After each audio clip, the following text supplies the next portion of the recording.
What is going on, y'all? We are back for day 10 of our Parlay Olay Bets Best Bets show. I'm your host, Andrew Wade. I am the owner of Parlay Olay Bets Discord, and we have been absolutely on fire the last 2 weeks since we started this show.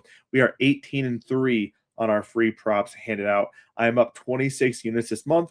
We had a really good night last night, specifically taking advantage of injury news, back-to-backs, and how the NBA reports on those. We won and hit a plus 11,000 parlay with Karl Anthony Towns 15 rebounds, Josh Hart 10 assists, and Miles McBride at 20 points. And how I put that together was simply the fact that first, Mitch Robinson doesn't play back-to-backs. So Cat got priced a little bit as if Mitch Rob was playing, and he's going up against one of the worst rebounding teams in the Warriors from a center perspective. We see Josh Hart get a huge boost in potential assists without Jalen Brunson. Wasn't being factored in because they didn't have any news. They were factoring in as if Jalen Brunson was playing. And then finally, Miles McBride is going to get a huge bump in terms of field goal attempts without, Jalen Brunson. So we had a nice big hit yesterday. That was 11 units we won on that one play. We only put 0.1 units down on it. And you can see obviously 26.44 units overall this month. We have a big unrivaled slate this weekend, and we had a lot more props be dropped on Price Picks, and we have kind of a weird NBA slate. I'll be dropping one play for NBA, one play for Unrivaled, and kind of walk through some of the other details of things I'm looking at as well. So let's jump into the NBA play, and we're going to kick it off with the Cleveland Cavaliers, a team I don't normally target a ton, but what I like here is going to be Jalen Tyson. And when we look at this, right, you're looking at kind of the last couple of days, not a whole lot. We're seeing some decent shot volumes. We got 9 shots, 12 shots here, 5 shots, 2 shots. 9 shots. So it really is kind of dependent on who's in the game, kind of the volume here. But why I like this is that we do not have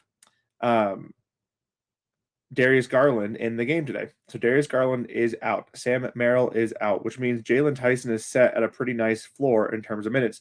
We've seen 25, 25, and 26 the last 3 games. I expect that to be probably in the 30-minute mark without Darius Garland, without Sam Merrill.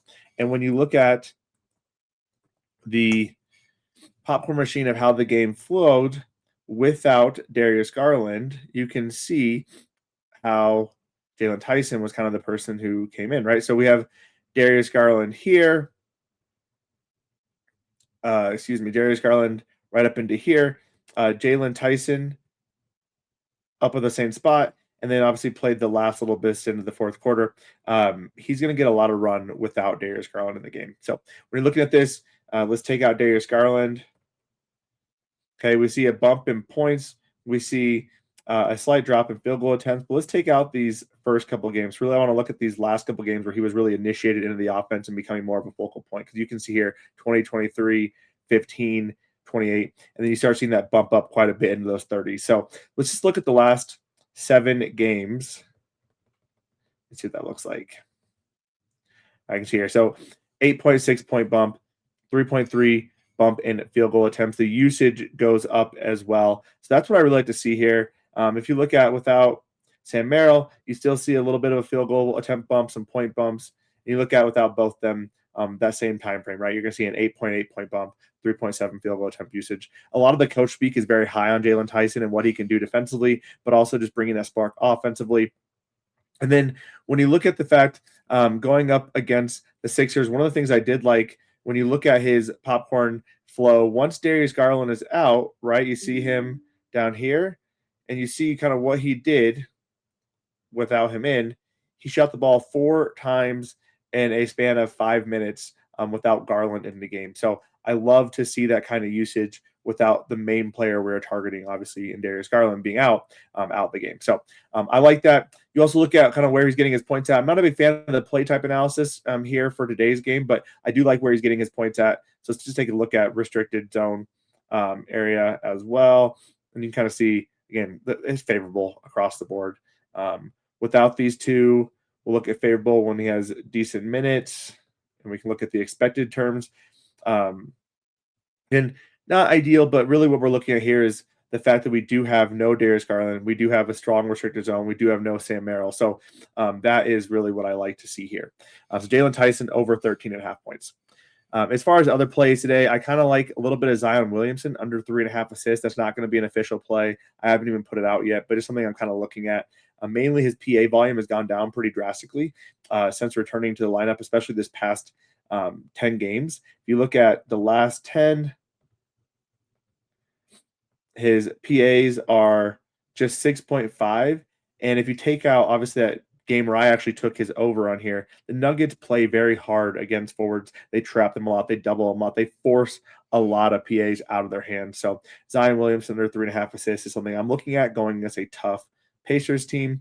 I'm also waiting on some more lines from the Wizards game. I would love to get, we do have a Bub Carrington line.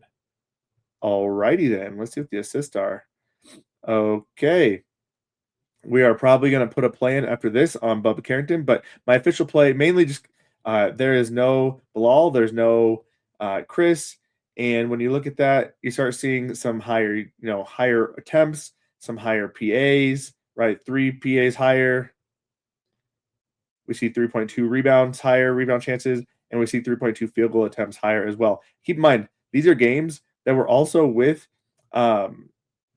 CJ McCollum. Sorry, I have a cold, so my brain's not working as well today. But that's also with CJ McCollum. So I love this. I'm taking some Bub Carrington lines today.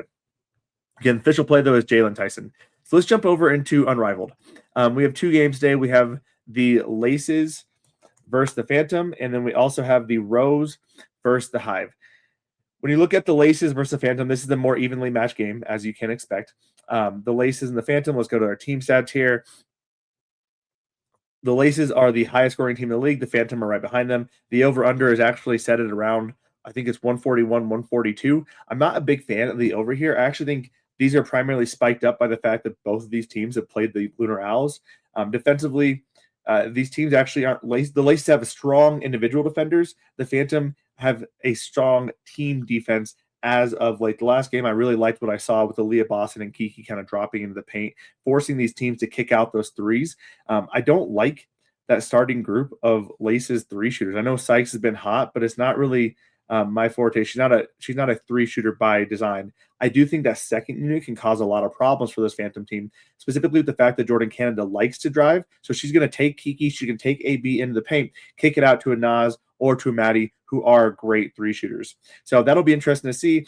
One of the things the Laces that I've been kind of interested in is that they have the opportunities, the abilities to be a strong passing team, but they get so ISO heavy, especially with that first unit.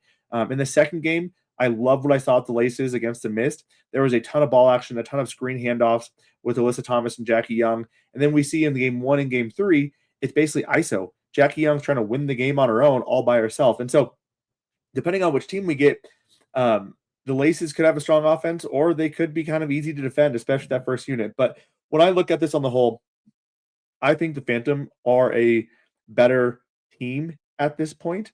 When you look at how they've been designed, they run the pick and roll extremely well. One of the highest usages of pick and roll across the league at this point. They are a strong rebounding team with both of their bigs. You can see here leading the league in rebounds. They're also leading the league in assists. A lot of that is the fact that they run so much pick and roll, and they've done a phenomenal job of getting the ball to those bigs. They've also moved Tiffany Hayes into the second unit, which has been great for her from a facilitating perspective, and allowed Natasha Cloud and Kelsey Plum to really play off each other. So the spread right now is 1.5, going in the Phantom's favor. I'm going to take Phantom money line in this game. So that's going to be my official pick here, Phantom money line for this game. Some other things I like, as you can probably see here, I've been putting together some data, tracking potential assists, and putting together all the data that we're getting from Unrivaled to try to track what's happening on a team-by-team basis in terms of minutes, rebounds, points, etc., but also what is happening from an opponent perspective. So who is allowing the most boards, assists, etc. When you look at this here, using the Phantom right in the middle in terms of boards allowed to bigs, but they are actually the best team at limiting points to bigs. From an Alyssa Thomas perspective, she's not going to go down in the paint a ton, especially if they're operating more of that passing offense. But against Aaliyah Boston, that's kind of a tough matchup for her.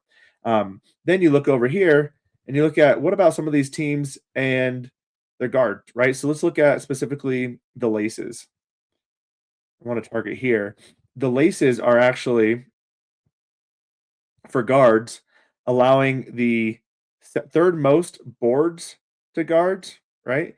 And then also allowing a ton of potentials to guards as well, kind of up in that area. Or sorry, specifically wings. I mean, I meant to touch on wings here. So boards, a lot of high boards, higher potential assists, second most potential assists. Wings and guards can be kind of hit or miss depending on the team, but like the Phantom, for example, run what I would call three guards, one wing. So um, that's the data I'm looking at right now for Unrivaled.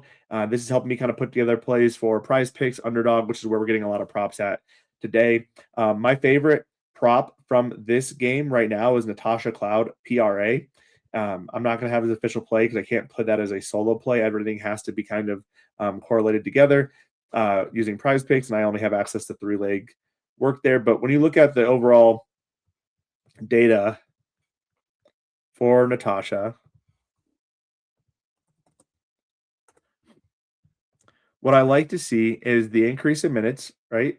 You're also seeing an increase in boards. You're seeing some strong field goal attempt numbers, but I really like these potential assist numbers. So when you look at a PRA perspective, if you have an 8 and a 9 point, that's 17 right there. She's at 19 and a half, and you have 14 potentials.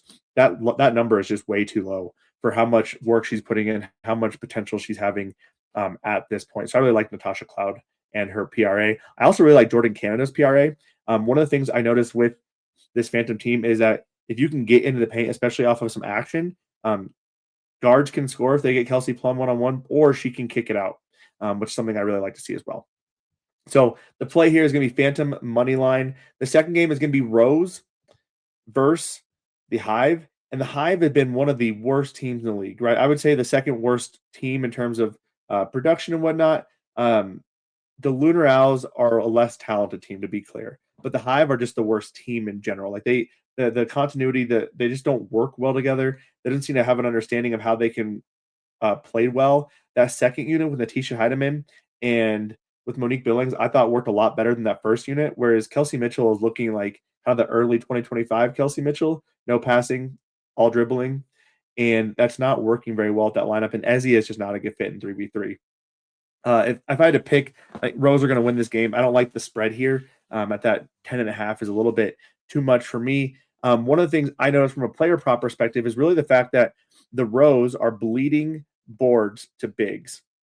So let's look at the bigs. We got the Rose here and rebounds. They are number one in rebounds allowed to bigs. They're also number one in points allowed to bigs. So this is really an opportunity to attack maybe an Ezzy or a Monique Billings line. On the flip side, the Breeze, or the Hive, sorry, excuse me, second row up, are getting just decimated on the glass by guards. So 6.4 rebounds allowed. You're seeing, which is the highest in the league by far. You're seeing them up there in terms of potential assist allowed. That is not some things I want to see here, right? When I'm facing a Chelsea Gray, who is just one of the best passers in the league. My player prop for this game is going to be Chelsea Gray over 4.5 assists. Her potentials have been absolutely absurd. She's going up against a team allowing the third most potentials. When you look at Gray here, her passing has just been so freaking good. It's so fun to watch. Let me pull it up. So Chelsea Gray is averaging 17 potentials a game, and her assist line was set at 4.5. Now I know it's been a little bit tough here hitting some of those, some better teams, but I think 4.5 is incredibly doable when you could factor in the fact that she's averaging 17 and a half at this point. So kind of an all over the place show today. I'm not feeling well, so that's why my brain is kind of operating a little bit wonky here. But the official plays are going to be the Phantom money line and Jalen Tyson over 13.5 points. And I gave you some other things you can also look at as well. That's what I got for you today, though. Let's try to make this. Let's go 20-3 on our last 23 plays. Have a fantastic day. If you like the plays I'm giving out, make sure to check out the Discord link in the description as well. Use code Unrivaled for 50% off. That's going to get you access to all of my plays and all of my team members' plays as well. Matt's been kicking off golf. Got up 2 units yesterday. Assassin's been doing great as well. Logan's hitting us with money lines. And then Will is probably the best college capper out there. So check us out. We got you covered all at Parlay Olay Bets. Thanks, y'all.